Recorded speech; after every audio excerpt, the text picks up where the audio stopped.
There more now with the Majority Whip in the House, Steve Scalise. Congressman, let's talk about TPP for a second here.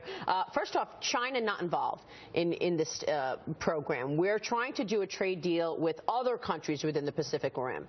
What's the strategy there? The strategy is right now in Asia, we really don't have access to a lot of markets. So if you're making products in America, anybody can come in and bring their products into our country. We have a very open economy. We're for free trade in general. But what American trade is all about, what this agreement is about, is getting access to Asian markets and European markets for American products. So frankly, right now, we need to give American workers a competitive advantage so that they can go in and compete in those other countries. And where we compete, we win. Right now, China's been writing the rules of the game in Asia.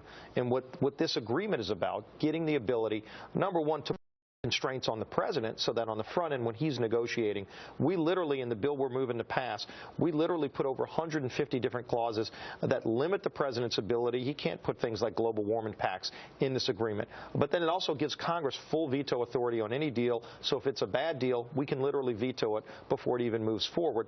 If you had this with the Iran negotiations, I think many people across the country would say that's a great deal.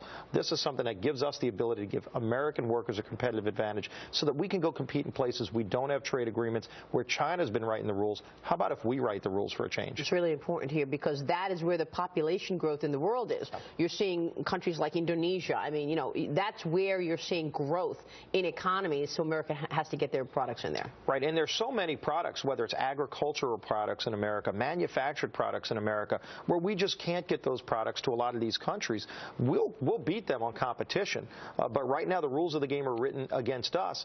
We need to flip that around, and there's strong accountability in this bill that ensures that our products are going to have open access to places where they can't go right now.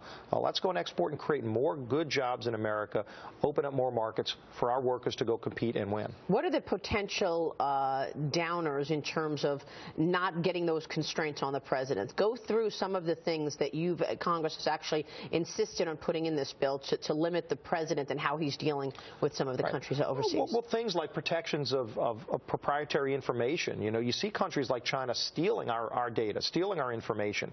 So companies that have great ideas, come up with great new technologies in America, countries like China try to steal that all the time. We have real protections here that they have to comply with the protections that we have of information. But the other thing is we're actually going to be opening up those markets where right now they have high tariffs. So, for example, if you're trying to build a foreign car company, I've talked to governors who said they can get foreign car companies to build plants in America where we make those cars. The problem is they won't build them here right now because the tariffs are too high if we sell them to other countries. You knock those barriers down, you'll actually see more development in America. You'll see more investment in America, in the ability for us to go compete in those countries where right now they have barriers against us. So let's knock them down. You don't think the unions understand that? Well, I think some of these unions are just misguided in terms of what it takes to compete across the world. If you think that the United States can just sit around and compete against itself. This is a global economy. In fact, most of the trade, most of the economic activity goes on in other countries. We can make most of those products, but right now they have rules that block us from selling to them. Let's knock those barriers down. American workers will compete and win when we get that opportunity. We just need to knock the barriers down so that they can go and have access to these other growing markets. These are big growing markets around the world. Understood. Congressman, good to have you on the show today. Great to be here, Maria. Thank you so much. We appreciate your time. Representative Steve Scalise, Majority Whip in the House. We'll see you soon, sir. Thanks again.